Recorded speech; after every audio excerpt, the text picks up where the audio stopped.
کلام میں بہت احتیاط ہونی چاہیے.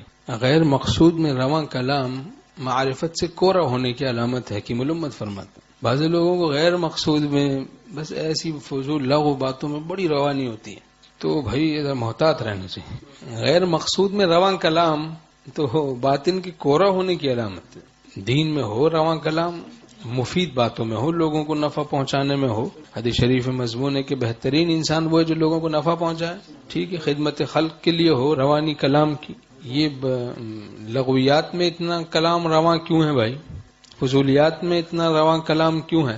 کہتے ہیں بھئی سارے گنہگار ہیں، تو بھئی الا ماشاء اللہ لگا دو. احتیاط کا تقاضا ہے. اب یہ کہ دعویٰ ہو گیا بڑا، ٹھیک ہے، بہت سے لوگ بھئی فلاں علاقے میں کہا جائے کہ بھئی بہت لوگ گناہوں میں مبتلا ہیں، ٹھیک ہے، حصی چیز ہے، اس کو بیان کیا. لیکن اگر ہو سکتا ہے دو چار اللہ والے بھی ہوں، نیک بھی لوگ ہوں، اللہ ماشاء اللہ لگا دیتا تو محتاط کلام ہو جاتا. اور اس کے کلام نے اس کو خدا سے دور کر دیا، سب کو لپیٹ دیا اس نے. اب اصلاح نہیں کروائی اور ممبر پہ بیٹھ گئے تو اب کیا ہوگا؟ بعض اوقات وہ اس کا بیان اور وعظ اس کو خدا سے دور کر دیتا ہے.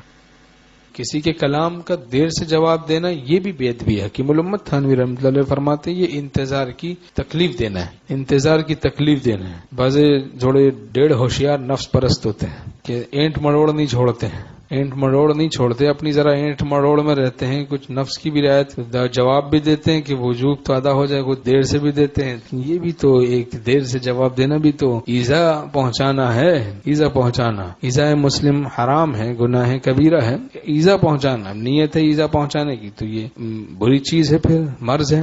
لیکن بے نیت کے ایسا کرتے ہیں تو خواہ کیوں بھائی ایسا کریں؟ کلام محتاط ہونا چاہیے. ہمارے شیخ رحمۃ اللہ کے پاس کوئی آتا کہتا حضرت یہ میرا صاحبزادہ ہے. فرماتے تھے آپ صاحب ہیں؟ تو وہ پھر آگے تو جواب نہیں بن پڑتا تھا بیچارے سے. فرماتے تھے کہ کہو غلام زادہ ہے، اپنے کو غلام کہو. خدا کے غلام ہیں ہم، عبد ہیں، اللہ کے غلام ہیں. وہ ہمارا معبود ہے، ہم اس کے بندے ہیں، غلام ہیں. یہ غلام کا زادہ ہے، غلام کا بیٹا ہے، یہ غلام زادی ہے، یہ غلام زادہ ہے. ہاں دوسرے سے پوچھے کہ بھئی یہ آپ کا صاحبزادہ ہے، ٹھیک ہے، کیا یہ آپ کا صاحبزادہ؟ تو دوسرے کو تو صاحب کہے کوئی بات نہیں، اپنے کو غلام کہے. الفاظ میں بھی تواضع ہو. آپ میرے دولت خانے پہ کب حاضر ہوں گے؟ میں آپ کے غریب خانے پہ ضرور تشریف لاؤں گا.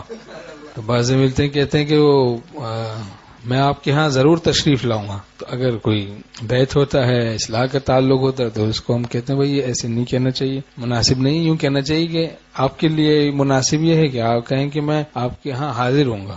اپنے لیے کہے کہ میں حاضر ہوں گا، اور دوسرے کے لیے کہے کہ آپ کب تشریف لائیں گے. یہ سب آداب ہیں.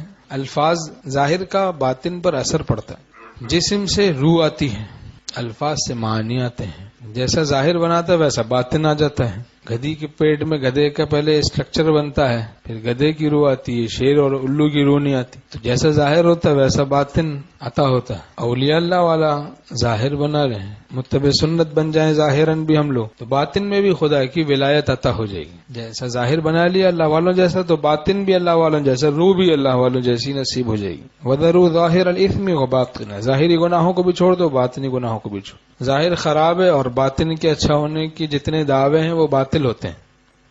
اور لاڑے لپے، ٹوپی اس کی ٹوپی اس کے سر، اس کی ٹوپی اس کے سر، تو اس سے بھی بچنا ہے. ایک صاحب کو فون آیا، کہتے ہیں ہیلو، ہاں ہیلو، ہاں بھائی وہ میرے پیسے، ہیلو آواز نہیں آ رہی. کہتے ہیں بھائی وہ میرے پیسے آپ نے لیے تھے، وہ اس کا کیا ہوا پیسوں کا؟ وہ آپ آج کا آپ نے وعدہ کیا تھا، کیا ہوا؟ ہیلو آواز نہیں آ رہی ہے. تو بھائی وہ پیسے جو میرے تھے اس کا کیا ہوا؟ کہتے آواز نہیں آ رہی. تو ساتھ میں ایک آدمی بیٹھا تھا، اس نے یار آواز آ تو رہی ہے، مجھے بھی آ رہی ہے اسپیکر میں سے. اس نے کہا تجھے آ رہی ہے تو دے دے.